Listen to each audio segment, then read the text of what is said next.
बिस्मिल्लाहिर्रहमानिर्रहीम। Dear student, उम्मीद है कि आप लोग ठीक होंगे। हम अपने नेक्स्ट थ्योरम और नेक्स्ट आर्टिकल की तरफ चलते हैं और वो आर्टिकल हमारा जो है आपको मैं समझाता हूँ। आर्टिकल हमारा है प्रोजेक्शन इन हिल्बर्ट स्पेस। ये न्यू आर्टिकल है हमारे पास। हिल्बर्ट स्पेसिस का टॉपिक्स में से एक न्यू टॉपिक है प्रोजेक्शन इन हिल्बर्ट स्पेस। प्रोजेक्शन जिस तरह से आप लोगों ने फंक्शन पढ़ा हुआ है, इमेजेस वगैरह के बारे में पढ़ा हुआ है, तो प्रोजेक्शन भी लाइक दैट उसी तरह से एक मैपिंग है। तो वो किस तरह की मैपिंग होती है, लेट्स सी, हम उसको देखते हैं। लेकिन उससे पहले यहाँ पे एक क्रॉलरी है, उस क्रॉलरी की स्टेटमेंट को पढ़ना ज़रूरी है। ये क्रॉलरी हमारे पास, इस क्रॉलरी को स्टेटमेंट को मैं आप लोगों को डिस्क्राइब कर रहा हूँ। इसका प्रूफ आपकी बुक में गिवन है और बिल्कुल उसी तरह से जो लास्ट ईयर में हमने किया था। तो आप लोगों ने उसी को फॉलो करते हुए इसका प्रूफ भी करना है। अगर इसमें कोई कन्फ्यूजन होगी तो वो मुझसे आप कांटेक्ट कर सकते हैं। तो let A be a close subspace of a Hilbert space. तो जो हिल्बर्ट स्पेस होगी वो अपनी क्लोज सबस्पेस के और उसके एनिलेटर के जो सबस्पेसिस होती हैं उनके डायरेक्ट सम के इक्वल होती है। Means to say that Hilbert space के ऑल एलिमेंट्स जो है यूनिकली एक्सप्रेसेबल होंगे ए प्लस ए एनिलेटर की फॉर्म में। मतलब जो भी एलिमेंट हम हिल्बर्ट स्पेस से लेंगे वो एलिमेंट आपके पास ए प्लस ए एनिलेटर के सम की फॉर्म में यूनिकली एक्सप्रेसेबल होगा। लास्ट टाइम भी हमने जो थ्योरम स्टडी किया था तो उसमें हमने हिल्बर्ट स्पेस के बजाय कोई सी 2 आर्बिट्रेरी स्पेसिस ली थी, लेकिन यहाँ पे हम हिल्बर्ट स्पेस के जो हमारे पास क्लोज सब स्पेसिस है उनकी जगह पे कोई आर्बिट्रेरी सब स्पेसिस ली थी। लेकिन यहाँ पे अब हमारे पास स्पेस और उसका एनिलेटर सब स्पेस की बात कर रहे हैं। तो इसको आप लोगों ने स्टेटमेंट को अच्छी तरह से समझना है। तो ये इस डिफाइनिंग से पहले, इस डेफिनेशन से पहले ये स्टेटमेंट है, क्रॉलरी है, इसको आप लोगों ने करना है, अंडरस्टैंड करना है। इसमें जो है ना यूज होगा इस प्रोजेक्शन में इसी क्रॉलरी का। अब देखें, प्रोजेक्शन ऑफ हिल्बर्ट स्पेस में हमारे पास, हमने सपोज किया कि हमारे पास कोई एक सब स्पेस है, क्लोज सब स्पेस है ए, और जो है ना एक फंक्शन डिफाइन करते हैं हम पाई h2a। अब वो फंक्शन आप लोगों के पास क्या होगा, वो फंक्शन हमारे पास ये जो पाई है ये प्रोजेक्शन होगा हिल्बर्ट स्पेस में। अगर डिफाइनिंग इस तरह की हो कि आपके पास कोई भी एक एलिमेंट x जो है वो हमारे पास किधर से बिलोंग करता है, h से बिलोंग करता है। और हमने अभी इस थ्योरम में स्टडी किया, इस क्रॉलरी में स्टडी किया, every element of Hilbert space can be written as a linear sum of A plus A annihilator. तो ये लीनियर सम की फॉर्म में राइट डाउन कर दिया और ये यूनिक एक्सप्रेशन होगा हमारे पास। तो x को हमने क्या लिखा, y प्लस जी। अब इसका जो प्रोजेक्शन है वो हमारे पास आइडेंटिटी मैप करेगा y के एलिमेंट्स पे। जब हम इसको अलग से अप्लाई करेंगे तो ये y के एलिमेंट्स पे आइडेंटिटी मैप करेगा और z के एलिमेंट्स पे इसका आंसर क्या बन जाएगा, 0 के इक्वल आ जाएगा। तो यहाँ पे यही वाली डिफाइनिंग लिखी हुई है कि pi of y is equals to y, means to say that pi जो है वो एज ए आइडेंटिटी एलिमेंट के तौर पर यूज होगा यहाँ पे। और इसी तरह से हम जो भी एलिमेंट क्या जी के जो भी एलिमेंट हम ए एनिलेटर से लेंगे तो पाई उस पर हमारे पास एक्सप्रेशन क्या बनाएगा, एक्सप्रेशन वो हमारे पास जो है इसे कहते हैं नल स्पेस का बनाएगा। तो मीन्स टू से कि आप लोगों के पास पाई ऑफ ए ये आइडेंटिटी फंक्शन होगा और एनिलेटर के जितने भी एलिमेंट्स होंगे या एनिलेटर में ए एनिलेटर में जितने भी एलिमेंट्स होंगे वो हमारे पास मिलकर जस्ट नल स्पेस ही फॉर्म करेगी। वो हमारे पास डिफाइनिंग है। अब कुछ नोट है इसी प्रोजेक्शन से लिंक हमारे पास। नोट 1 कि पाई स्क्वायर जो है वो आप लोगों के पास किसके इक्वल है, पाई के इक्वल है। ये डिफाइनिंग हमने की है। अब हम पाई स्क्वायर ऑफ x लेते हैं, x हमारे पास y प्लस जी के इक्वल है। क्योंकि हमने जो डिफाइनिंग यहाँ पे की तो यहाँ पे अगर x हम किससे लें, h से लें, तो हमारे पास जो है ना x इजिकल्स टू क्या होगा, y प्लस जी। अब यहाँ पे ये जो y है ये आप लोगों के पास a से है और z जो है वो आप लोगों के पास a एनिलेटर से। और this expression must be unique expression. ये एक्सप्रेशन हमारे पास यूनिक एक्सप्रेशन होगा। तो x को हमने y प्लस जी लिख दिया। अब जब हम इसको 2 टाइम्स हैं, स्क्वायर है, तो अलग अलग टाइम कर लेंगे मैपिंग्स की तरह। जब हम इसको अलग से करेंगे तो pi square of y plus G होगा। अभी हम यहाँ पे राइट डाउन करके आए, y प्लस जी किसके इक्वल है, पाई ऑफ, वो हमारे पास y के इक्वल है।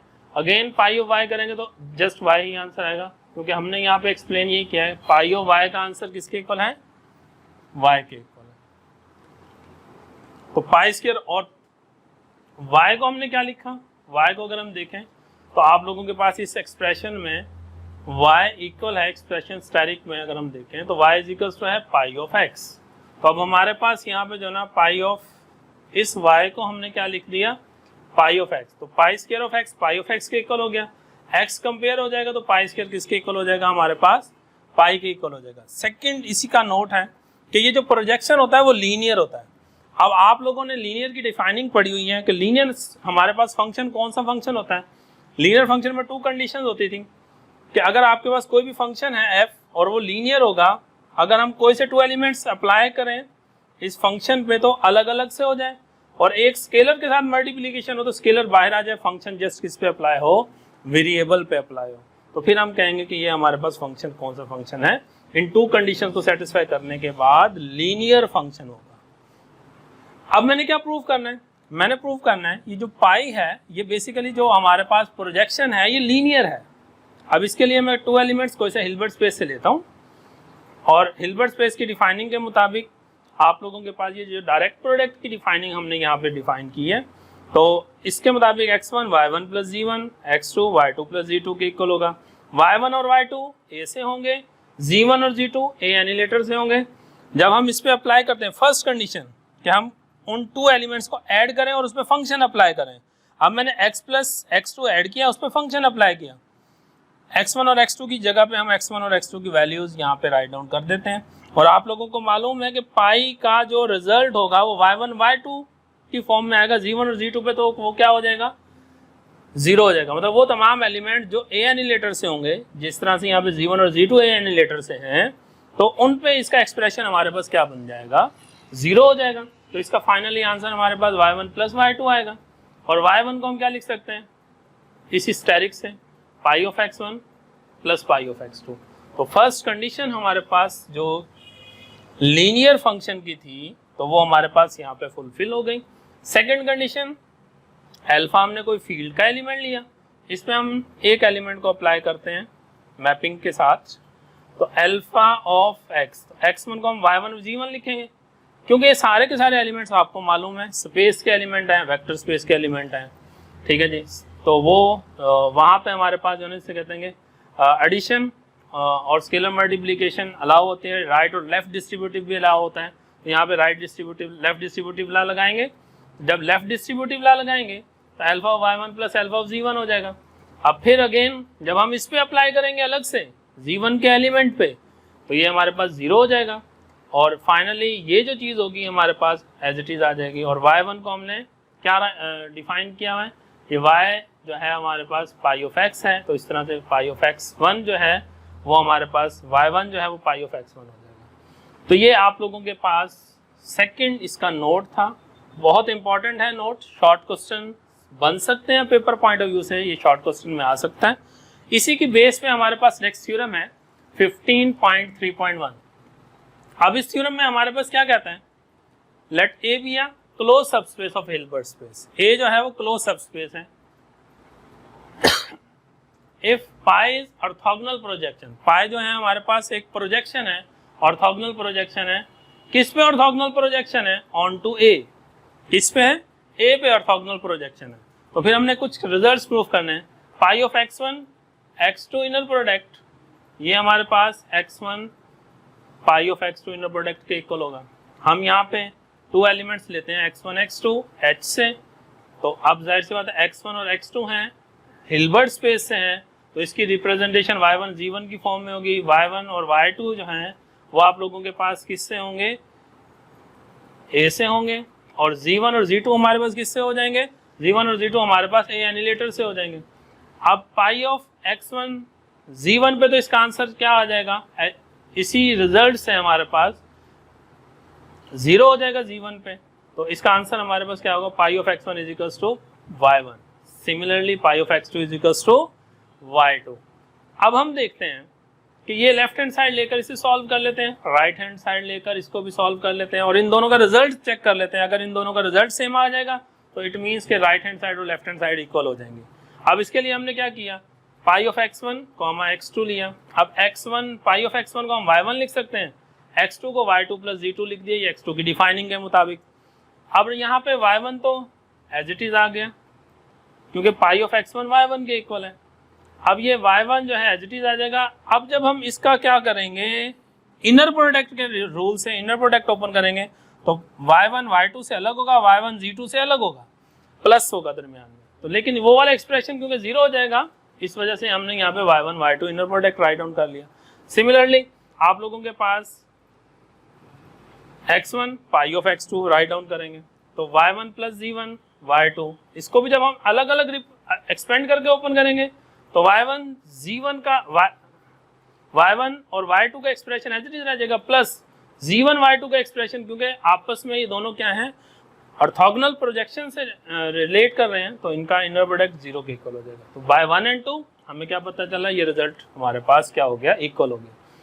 सेकेंड प्रूफ हमारे पास ये भी बहुत इंपॉर्टेंट है, वो ये कहता है कि inner product of pi of x comma x, pi of x whole norm के इक्वल होगा और ये लेस और इक्वल होगा उस एलिमेंट के नॉर्म से। मतलब ये कि जब आप इनर प्रोडक्ट लेंगे किसी भी एलिमेंट का उसी एलिमेंट के प्रोजेक्शन से, तो वो उसके मैग्नीट्यूड के प्रोजेक्शन के इक्वल होगा और वो उस एलिमेंट से क्या होगा, लेस और इक्वल टू की फॉर्म में होगा। एक्स हमने लिया y प्लस जी, सेम हमारे पास y जो है वो a से बिलोंग करेगा, z जो है a एनिलेटर से बिलोंग करेगा। अब जब हम इसका नॉर्म लेते हैं, इसका भी नॉर्म लेंगे, इसका नॉर्म का मतलब इसका इनर प्रोडक्ट हो जाएगा। अब y प्लस जी और y प्लस जी इनर प्रोडक्ट अगर हम देखें, y प्लस जी इनर प्रोडक्ट को आप एक्सपेंड करेंगे तो आप देखेंगे कि ये आप लोगों के पास क्या है, एक्सपेंड करने के बाद y इनर प्रोडक्ट और z इनर प्रोडक्ट होगा। y इनर प्रोडक्ट हमारे पास y नॉर्म स्क्वायर के equal, z inner product z norm square के इक्वल हो जाएगा। इसको हमने, क्योंकि y और z हमारे पास क्या हो जाएंगे, जब y और z का इनर प्रोडक्ट या z और y का इनर प्रोडक्ट लेंगे तो वो हमारे पास जीरो हो जाएगा। इसी तरह से हम पाई एक्स कॉमा एक्स का इनर प्रोडक्ट लेते हैं, एक साइड को लेकर हम चलते हैं। अभी हमने एक्स नॉर्म को चेक किया कि एक्स नॉर्म जो है वो हमारे पास Y norm square plus G norm square के इक्वल है। अब हम इसकी लेफ्ट साइड को भी और राइट हैंड साइड को भी सॉल्व करते हैं। लेफ्ट हैंड साइड को, एक्सट्रीम लेफ्ट हैंड साइड को हम सपोज किया पाई of x comma x, pi of x को हमने क्या लिखेंगे, वाई प्लस जी। अब इसको एक्सपेंड करें तो वाई से इनर प्रोडक्ट होगा प्लस वाई जी से, तो वाई से इनर प्रोडक्ट होगा तो वाई नॉर्म स्क्वायर हो जाएगा, वाई जी से हो जाएगा एज इट इज, वो भी जीरो हो जाएगा। अब हमारे वाई नॉर्म स्क्वायर लेस और इक्वल टू होगा किससे, देखें कोई भी एंटिटी है ए स्क्वायर है तो ए स्क्वायर लेस और इक्वल टू होता है ए स्क्वायर प्लस बी स्क्वायर से। तो अब हमारे पास वाई नॉर्म स्क्वायर लेस और इक्वल टू होगा वाई नॉर्म प्लस, क्योंकि हम यहाँ पे सिंपल वाई नॉर्म स्क्वायर है और यहाँ पे कुछ हम ऐड कर रहे हैं, जब हम ऐड कर रहे हैं तो हमारे पास क्या हो जाएगा, लेस और इक्वल टू की फॉर्म होगी। अब Y norm square plus G norm square, इधर नेक्स्ट स्टेप में, पिछले स्टेप में अगर हम देखें तो इस स्टेप में हमारे पास जो यहाँ पे है, इससे हमें क्या पता चलता है, Y norm square plus G norm square X norm square के इक्वल है, तो ये एक्स नॉर्म स्क्वायर के इक्वल हो गया। तो ये होल एक्सप्रेशन लेस और इक्वल टू हो जाएगा एक्स नॉर्म स्क्वायर से। तो यहाँ पे हमने यही वाली बात लिखी, पाई of x inner product of x. Again हम सपोज कर रहे हैं, इसे इक्वेशन नंबर 1 कह दिया। अगेन हम यहाँ पे क्या कर रहे हैं, सपोज कर रहे हैं। तो अब मैं यहाँ पे y लिख देता हूँ, यहाँ पे y प्लस जी एक्सपेंड करूंगा तो वही y इनर प्रोडक्ट होगा। अब y इनर प्रोडक्ट को हम नॉर्म के बजाय अपनी कंडीशन बनानी है, क्योंकि एक बार हमने यहाँ पे x नॉर्म स्क्वायर लेकर आना था और एक बार हमने पाई ऑफ x नॉर्म स्क्वायर लाना था। तो अब हमने इसे y नॉर्म के बजाय क्या किया, इसको y नॉर्म के बजाय पाई ऑफ x इनर प्रोडक्ट लिख दिया। अब सेम का इनर प्रोडक्ट जो होता है वो हमारे पास उसका नॉर्म के स्क्वायर के इक्वल होता है। तो डबल स्टेरिक से क्या पता चला कि pi of x comma x ये इसके इक्वल है, और फर्स्ट स्टेरिक से क्या मालूम हुआ कि pi of x comma x inner product x norm square के इक्वल है। तो इन दोनों को अगर हम कंबाइन करें तो हमें क्या पता चलता है, हमें यह पता चलता है कि pi X X is equals to pi of X norm square, और ये डबल स्टेरिक से एक्स नॉर्म स्क्वायर से लेस और इक्वल टू की फॉर्म में। तो ये हमारा रिजल्ट प्रूव हो गया। तो ये इसका सेकंड पार्ट है। इसका थर्ड और फोर्थ पार्ट बिल्कुल सिंपल से हैं, आप लोगों ने उनको बुक से चेक करना है। अगर इस थ्योरम में कोई इश्यू हो तो वो आप लोग मुझसे पूछेंगे, और इसके अलावा जो है ना, इसे कहते हैं आप लोगों के पास जो थर्ड और फोर्थ पार्ट है उसमें भी कोई इश्यू हो तो वो आप लोग मुझसे कॉन्टैक्ट कर सकते हैं। और इस चैनल को, जिस चैनल से आपके पास वीडियोस आती हैं, इसको सब्सक्राइब भी करें आप। इसमें आपको बहुत सारे और लेक्चर्स भी मिल जाएंगे जो आप लोगों के पास जो है से कहते हैं कि आपके लिए फ़ायदेमंद है, और इसको लाइक भी करें। शुक्रिया।